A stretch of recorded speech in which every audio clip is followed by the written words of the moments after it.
कुछ महीने पहले हमने आपको क्राइम तक पर मथुरा की एक खबर दिखाई थी कि दहेज की वजह से एक लड़की की हत्या कर दी गई और मामला हाई प्रोफाइल होने की वजह से लड़की के घर वालों ने पुलिस की जांच पर उंगली उठाई थी।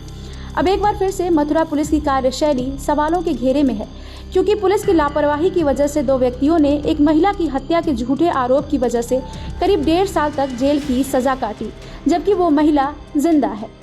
हैरान करने वाली इस वारदात के सामने आने के बाद अब पुलिस की जांच पर तो सवाल उठ ही रहे हैं, साथ ही महिला के मां बाप भी सवालों के घेरे में खड़े हैं, क्योंकि वो पुलिस की जांच के दौरान अपनी बेटी को पहचान नहीं पाए। अब सवाल ये खड़ा हो रहा है कि जिसकी पहचान आरती के रूप में हुई थी, वो आरती अब 7 सालों के बाद पुलिस की गिरफ्त में है, जिसे पुलिस अब अदालत में पेश करने की तैयारी कर रही है। इस मामले को लेकर पुलिस का कहना है कि जल्द ही पुलिस आरती का डीएनए टेस्ट कराएगी।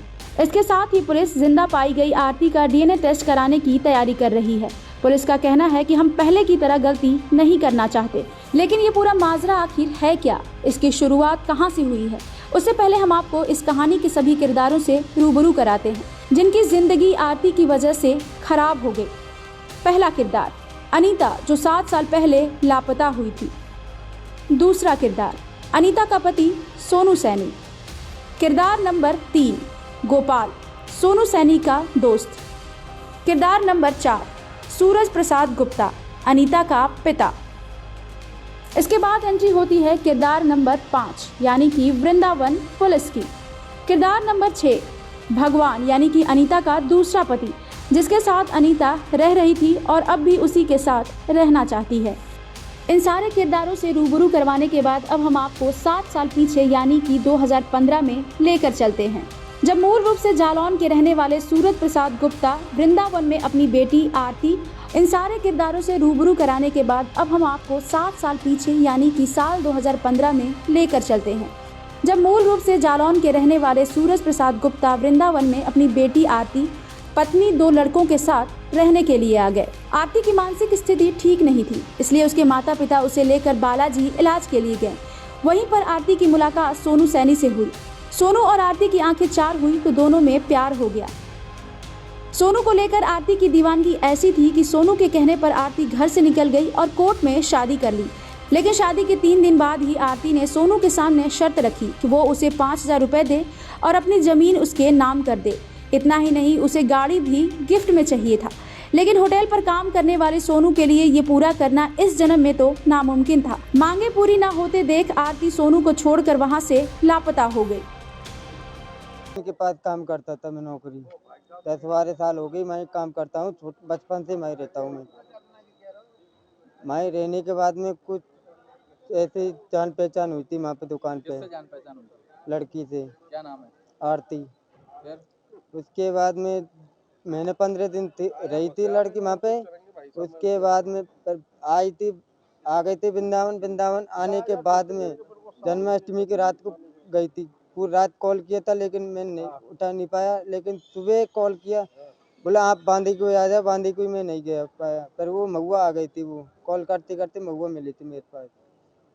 तो महुआ अकेली गई थी नहाते तो। जी। मुलाकात करने के बाद क्या हुआ? इसने 2-3 दिन में कोर्ट मैरिज करा ली थी। उसके बाद में 2-3 दिन पीछे कोर्ट मैरिज हो गई थी आपकी और उसकी? जी। उसके बाद में 2-4 दिन घर रुकी थी। उसने डिमांड करी थी, बोले मुझे 50,000 दो, जमीन नाम करा और 4 पहिया गाड़ी दो। मैंने कह दी है जैसे है, हमारे पास रोटी सब्जी है के अलावा कुछ नहीं मिलेगा। मेरे पास ही कुछ नहीं है, जब मैं कहाँ से दूँ बताओ। फिर क्या हुआ? पर उसके बाद में चली गई। 2-4 दिन रुक के उसके बाद में चली गई। कहाँ से मिली है? वो महुआ से गायब हो गई थी। महुआ से? जी। मैं कैसे सूचना मिली?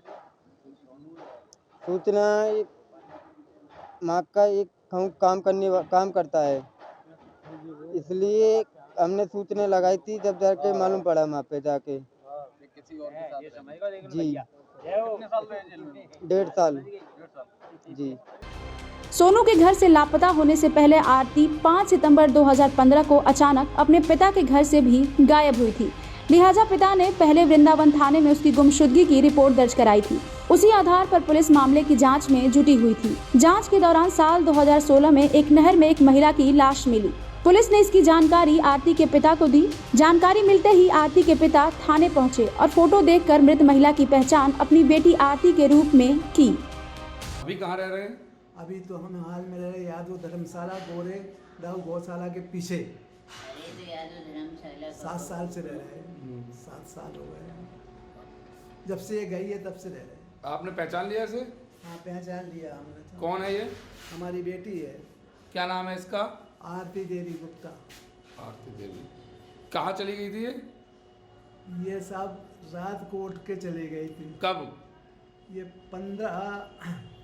5 तारीख 15 में और 9 महीने में हाँ, 5/9/2015 चली गई थी। ठीक है। रात को उठ के चली गई थी। फिर आपने रिपोर्ट लिखवाई? रिपोर्ट हम आते रहे, लिखी नहीं, बाद में लिखी। हम आते रहे बराबर, रोते रहे। चलो, फिर क्या हुआ? फिर ये 29 तारीख को डेट बॉडी मिली। वो पढ़ा हमने पेपर में, तो हम वहाँ गए, फोटो निकाले, तो यही होगी। फिर आपने पहचान कैसे कर ली? हम पहचान उसी कद से और शरीर से हमने हो गई है। उसका चेहरा बिगड़ा था, तो हमने के चेहरा बिगड़ गया। ये लेकिन आपकी बेटी है? हाँ, हमारी बेटी है। पहचान लिया आपने? पहचान ली था। पिता ने बेटी की शिनाख्त कर ली। इसके बाद पुलिस ने हत्या का मामला दर्ज कर लिया और सोनू और उसके दोस्त गोपाल को गिरफ्तार कर लिया। अनीता की हत्या के आरोप में उसका पति सोनू और उसका दोस्त गोपाल करीब 1.5 साल तक जेल में रहे। जैसे ही दोनों को जमानत मिली और वो बाहर आए तो सबसे पहले उन्होंने आरती की तलाश शुरू की। दोनों को इसमें सफलता भी मिल गई। आरती को ढूंढने के लिए कभी ये दोनों सब्जी वाले बने तो कभी ऊंट गाड़ी चलाने वाले। पहचान होने पर उन्होंने इंदिरा आवास का बहाना बनाया और आरती से उसकी आईडी ले ली। उसके बाद वो सीधा वृंदावन पुलिस स्टेशन पहुंचे। वहां पर उन्होंने आरती की आईडी पुलिस को सबमिट करते हुए कहा कि दोनों ने आरती की हत्या नहीं की है। उन्हें भरोसा था कि आरती जिंदा है, इसलिए उन्होंने उसकी तलाश कर ली है। सोनू ने पुलिस को बताया कि आरती की तलाश के लिए कभी सब्जी वाला तो कभी ऊंट गाड़ी चलाने वाला बनकर वो बालाजी के आसपास के गांव में भटकते रहे। इसके बाद जब उन्हें पता चला कि आरती विशाला गांव में रहती है तो फिर इंदिरा आवास दिलाने के बहाने कागज लिए और उसकी आईडी लेकर पूरे मामले का खुलासा कर दिया। इस पूरे मामले को लेकर गोपाल का कहना है कि पुलिस ने उन्हें बहुत टॉर्चर किया, इसलिए उन्होंने एक्सेप्ट कर लिया था कि उन्होंने ही आरती का मर्डर किया है, जबकि उन्होंने आरती का मर्डर नहीं किया था। वो जिंदा है। सुनिए गोपाल ने क्या कहा। जी, क्या है, हमारी रिपोर्ट जो गलत तरीके से तैयार कर दी गई थी, गुमशुदगी रिपोर्ट थी हमारी, उसकी सही ढंग से छानबीन नहीं की थी पुलिस ने और उसके द्वारा हमें जेल जाना पड़ा। तो हम ये चाहते हैं कि इसकी दोबारा सीबीआई जांच होके हमें बरी करा जाए। हम चाहते हैं कि हम झूठे केस में फंसा दिए और हमने लड़की की कोर्ट में जिंदगी साबित कर दी है। आप मान दें कि उस समय अगर पुलिस सही जांच करती तो शायद हम जेल नहीं जाते, उस टाइम सही जांच करते तो। क्योंकि उस दिन भी हमने कहा था कि लड़की से हमने फ़ोन तो किया, लेकिन हम राजस्थान में बोले और लड़की यूपी में, फिर भी नहीं पहचाने के उन्होंने कहा कि तुमने ही मारी है। क्योंकि डिटेल निकलवाई थी, उस डिटेल में हमारी राजस्थान की बोली थी और लड़की की यूपी में बोली थी। उसके बाद भी नहीं माने, हमें टॉर्चर किया, मारने पीटने की कोशिश की। उसके बाद कहा 3 दिन का रिमांड लेंगे, 3 दिन में नहीं मानोगे तो आप 7 दिन का रिमांड लेंगे। डंडे मार मार के हमें उल्टा लटका दिया, हाथ मरोड़े थे, सोनू के प्लास से नाखून निकाल लिए थे। उसके बाद कहा कि तुम्हें साइन तो करने पड़ेंगे। फिर हमने हार के कबूल किया कि साइन हो गया कर देंगे। फिर हमने साइन कर दिया, हम जेल चले गए। अच्छा, जेल से छूट के आए तो तुम्हें कैसे लगा कि आरती जिंदा है? वो इसलिए लगा था, देखो हमने मारी नहीं, तो हमें पूर्ण तरीके से विश्वास था कि लड़की जिंदी है, आरती नाम की। तो हमने काफ़ी तलाश की। उसके बाद एक दिन सुराग लगी गया कि लड़की फलाने गांव में है किसी के साथ। वहीं इस पूरे मामले को लेकर एसएसपी शैलेश कुमार पांडे ने भी जानकारी दी है। हालांकि उन्होंने पुलिस की कार्यशैली पर उंगली नहीं उठाई और ना ही पुलिस की जांच के बारे में कुछ भी कहा।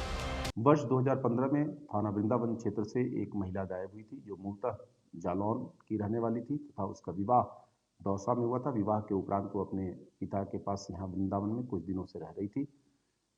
गुमशुदगी के बाद तत्काल गुमशुदगी का पंजीकरण थाने पर हुआ और बाद में एक अज्ञात शव मिला था, जिसकी शिनाख्त मृतका के पिता ने अपनी पुत्री के रूप में किया तथा इस मामले को हत्या में तरमीम किया गया और 2 आरोपी, जिसमें एक पति था, वो गिरफ्तार करके जेल गए और 2016 में इस मामले में चार्जशीट दाखिल कर दी गई थी।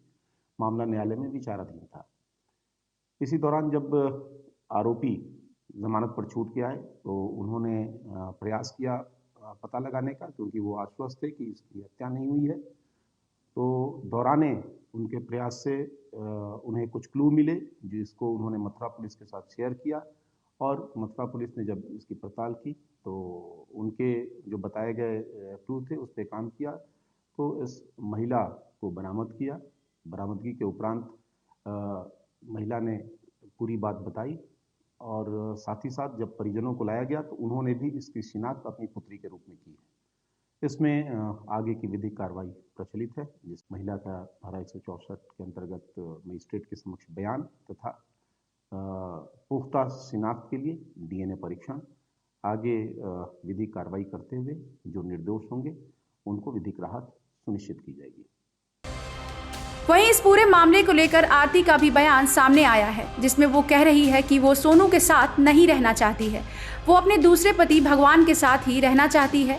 वो इन सब के लिए वक्त को दोषी ठहरा रही है, जबकि उसकी हत्या के केस में सोनू और गोपाल को उम्र कैद या फांसी की सजा भी हो सकती थी। सुनिए आरती ने क्या कहा। भगवान के साथ ही रहेंगे? हाँ। तो भगवान के भाई ने तो आपको बेच दिया था। बेच दिया, जब भी वो घर का ही है, घर का रगड़ा निपट जाएगा हमारा। तो माँ बाप ने आपको बता दिया कि आप मर चुकी हैं, और आपके माँ बाप की तो मान लो ऐसी होगी कि उनकी गलती, आंखों में नेत्र कम थे जो उन्हें पहचानी गलत फोटो। सोनू और गोपाल को जेल में रहना पड़ा आपकी हत्या के मामले में। अभी उनकी भी गलती है जो उनने हमको रखा नहीं या छोड़ दिया, और फिर हमको तलाशा नहीं उनने। अब आप क्या चाहती हैं? मैं जो चाहती हूं, सोनू को भी बरी किया जाए, माँ बाप को भी बरी किया जाए, और मेरे को मेरे घर पहुँचाया जाए। और जो 7 साल जेल में रहा है उसका 1.5 साल जेल में रहा सोनू। 1.5 साल सोनू जेल में रहा। उसका तो ऐसा है कि अब उतने दिन की हमारे उसके कष्ट लिखे थे, वो जन्म हमको मिलेंगे 1.5 साल की सजा। उसके पिता का देहांत हो गया, समाज से बेदखल कर दिया उसके लिए। क्या करें? फिलहाल तो पुलिस की जांच पर सवाल उठ रहे हैं कि आखिर पुलिस ने इस गंभीर मामले पर ऐसी लीपापोती क्यों की, जिसकी वजह से सोनू और उसके दोस्त गोपाल को 1.5 साल तक जेल में रहकर जो जुर्म नहीं किया उसकी सजा भुगतनी पड़ी।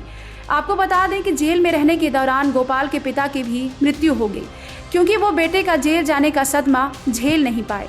ब्यूरो रिपोर्ट, क्राइम तक।